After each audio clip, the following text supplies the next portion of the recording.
horror story, Whispers of the Haunted Academy. It was a chilling November evening in the year 2017 when I found myself immersed in the eerie corridors of an all-girls boarding school, nestled deep within the heart of a small American town called Ravenswood. The shadows cast by the half-moon outside danced menacingly through the aged windows, setting the stage for a terrifying encounter that would forever haunt my memories. I was just a young student back then, a mere first grader eager to prove my linguistic prowess in an English assignment.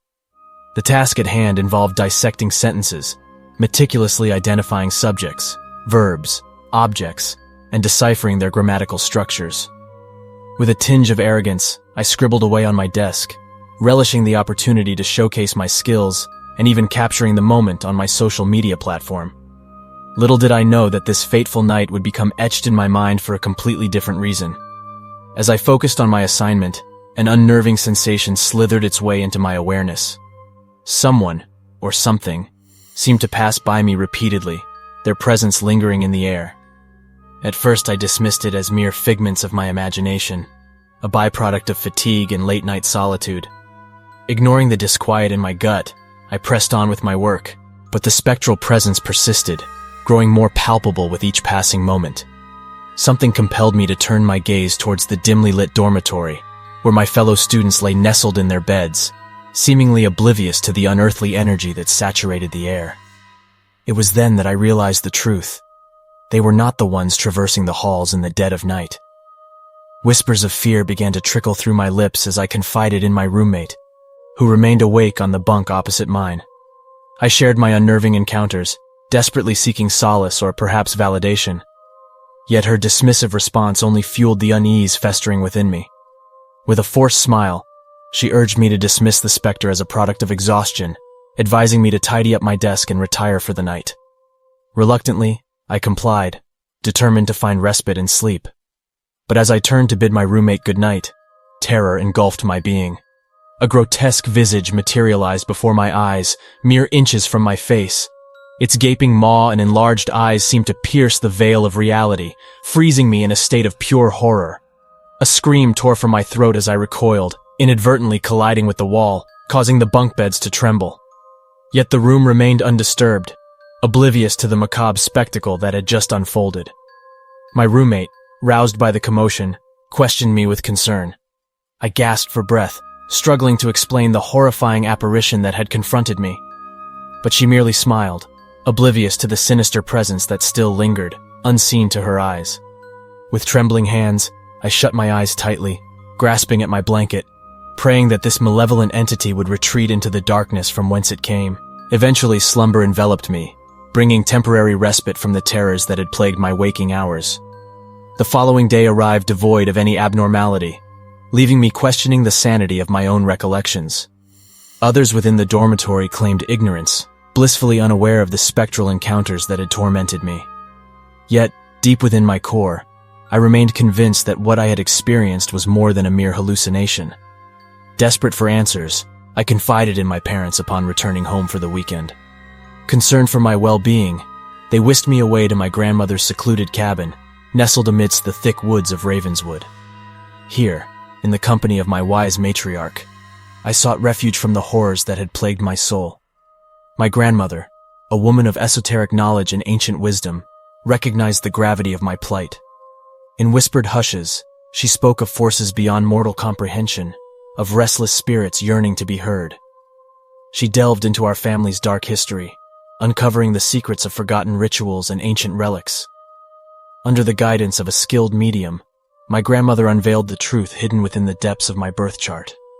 The medium's words hung heavy in the air, foretelling of my predisposition towards the supernatural.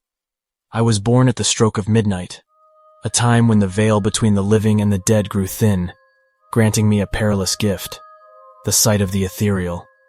Armed with this newfound knowledge, my grandmother bestowed upon me protective talismans, a vial of potent herbs to safeguard my dormitory bed, and a delicate pendant sword that had witnessed generations of spectral battles. She assured me that should I encounter the supernatural again, the sword would be my ultimate defense. Returning to the boarding school armed with ancient wisdom and newfound courage, I embraced the days that followed with cautious optimism. Weeks turned into months, And soon, graduation beckoned, promising an end to the terrors that had plagued me since that fateful night. But the spectral forces refused to relinquish their grip on my life. As I stood alone in my room one morning, preparing for the trials of adult life, a familiar touch grazed my shoulder. A touch devoid of warmth and humanity. Frozen with dread, I yearned to escape the clutches of the unseen assailant. Yet, an invisible force held me captive, paralyzing my limbs, amplifying the terror coursing through my veins. Minutes stretched into eternities, until finally, I broke free from the invisible shackles, racing towards the safety of my family in the living room. As I shared my harrowing encounter with a confidant, whispers of an otherworldly nature filled the room. A friend of my acquaintance, whose father dabbled in the occult, claimed that an object linked to the deceased lingered within my room, a relic that stirred the dormant spirits, rousing them from their eternal slumber. In a panic, I retraced my steps, memories of my departed mother flooding my mind. I rummaged through drawers until my trembling hands discovered a hidden compartment, concealing a black and white photograph, a haunting reminder of my mother, taken long before her untimely demise. With trepidation, I locked the photo away, severing the ethereal ties that had plagued me for far too long. Since that day, the specters that once roamed the halls of the boarding school ceased their torment. Yet, the scars of my encounters remain etched upon my soul, a testament to the inexplicable horrors that exist beyond the realm of the living. Now, as I recount this tale of dread and despair, I do so with a mixture of trepidation and fascination. For within the recesses of my mind, I know that the supernatural lurks in the shadows, awaiting its next unwitting victim. Whether by chance or design, some of us possess the sight, opening a gateway to a realm shrouded in darkness. And in that darkness, horrors unimaginable await, eager to ensnare unsuspecting souls in their ethereal grasp. Horror story. Encounters with the otherworldly. I grew up in a small, desolate town in the heartland of America. The year was 1982 when I came into this world, destined to face a chilling fate that awaited me. From a young age, I was plagued by a peculiar affliction, a feeble connection to the world of spirits. The locals called it having a weak spiritual aura, but to put it simply, I was a magnet for the supernatural. Sickness clung to me like a shadow, with ailments that seemed never-ending. Medicines and injections became part of my daily routine, and my family suffered under the weight of my persistent health issues. It was a childhood haunted by whispers in the night, distant voices that echoed through the village, and eerie cries that sent shivers down my spine. But in my naivety, I was oblivious to the horrors that lurked beyond the veil. It was in the winter of '88, a bitter moonless night when the darkness devoured the world prematurely. My father, barely 28 at the time, decided to take me and my brother on a motorbike ride to my grandmother's house. We set off, the three of us huddled together, the dim yellow headlight our only guide through the encroaching blackness. The path we traveled was a forsaken trail that had succumbed to nature's reclamation, a vestige of the once thriving grasslands. Our destination lay 30 kilometers away, passing by an ancient burial mound left by the Native Americans, known as the Mound of Spirits. Typically, it took no more than an hour to reach my grandmother's house, but that night was different. Something sinister was afoot. Time seemed to stretch endlessly, and the ominous presence of the burial mound gripped our souls. The motorbike sputtered to a halt, its engine dying with an eerie finality. My father, undeterred, stepped off the bike to investigate, leaving my brother and me frozen in the night air. That's when I saw them, ethereal figures materializing in the darkness, their forms hazy and indistinct. They loomed 3 meters away, motionless, their intentions veiled. Trembling, I alerted my father to their presence, but he dismissed my fears with a fierce reprimand. My brother, too young to comprehend the danger, began to cry, his wails piercing the suffocating silence. My father muttered incomprehensible words, his eyes darting frantically, grappling with an unseen force. In desperation, my father's voice reverberated through the night. "Dada, I can't go home. Help me, please." Confusion clouded my mind as I pondered why he would beseech our departed grandfather. Hadn't they said he was gone forever? In my heart, I, the most beloved grandson, knew they were lying. Grandfather lingered in this realm, just beyond reach. Fueled by conviction, I raised my voice. "Grandfather, I miss you. I need you. As my words echoed, the specters that surrounded us dissolved like punctured balloons, their essence dissipating into thin air. But where was grandfather? I turned to my father, demanding to know why he had deceived me. Grinning in triumph, my father pointed out, "Your grandfather is here." I scanned the surroundings, my heart sinking as I realized the truth. Father had tricked me, but I dared not speak up. We arrived at my grandmother's house, the time reading 10 o'clock. She scolded my father for his recklessness, venting her frustration at his late-night escapade. He listened in silence, the events of that night etched onto his face. We slept in the same room that night, my brother nestled between my father and me. As sleep beckoned, I detected a subtle whisper, an ethereal presence that slithered into my subconscious. "Remember, no matter what happens, don't answer any call. Your grandfather will protect you," it murmured. A chill crawled down my spine as I clutched my blanket tightly, promising myself to heed its warning. In the dead of night, a voice broke through my slumber, beckoning me from beyond the window. "Come outside, child. It's time to play." I fought against the seductive allure of the voice, biting my lip to stifle any response.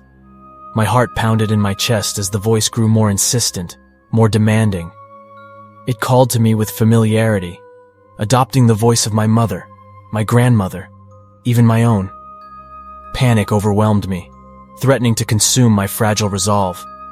But then, a presence manifested in the room, an unseen force that repelled the voice outside. It whispered words of reassurance, shrouded in the strength of my grandfather's love. With each passing moment, the haunting voice receded, defeated by an entity I could not comprehend. The following morning, the village buzzed with whispers of a mysterious incident, a disturbance that unsettled the nocturnal calm. The townspeople speculated, but nobody dared speak of the supernatural encounter. The unspoken rule of silence enveloped the incident, ensuring it remained buried in the depths of secrecy. Years flew by, and in '94, my father's job took our family to a coal mining town out west. During a visit to our hometown for Lunar New Year, I suffered a burn on my foot, confining me to the house while my parents took my brother to visit relatives in the neighboring town. That night, as I lay in bed, sleep claimed me, plunging me into a realm of twisted dreams.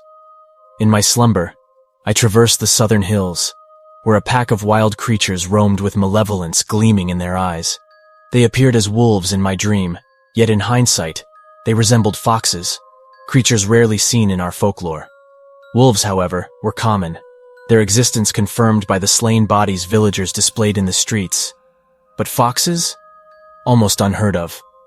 Yet there they were, infiltrating our village in my dream.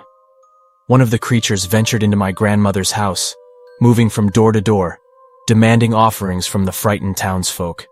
Eventually, it settled at my grandfather's spot, its furry paws tapping impatiently on the eight immortals' table, urging us to hasten our preparations.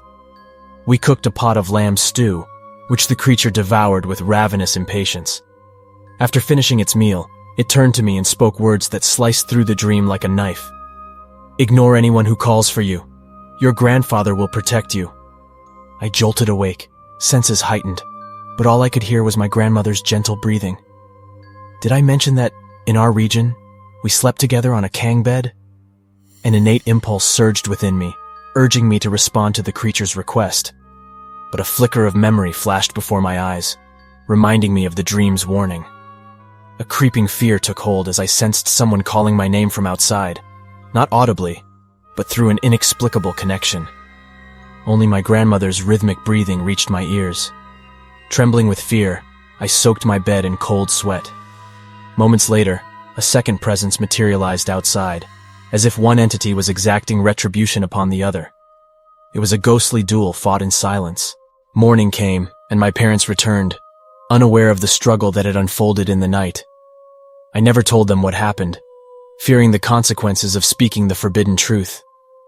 The incident remained confined to the realm of nightmares, tucked away in the depths of my being. Today, as I recount these chilling encounters, I am reminded of the fragile balance that exists between our world and the realm of spirits. The supernatural remains an enigma, concealed within the shadows of our reality. But those of us who possess the peculiar gift of perception tread a treacherous path, forever aware of the spirits that haunt us. And so, I continue my journey, accompanied by the whispers of the otherworldly, forever vigilant to the unseen forces that surround us all.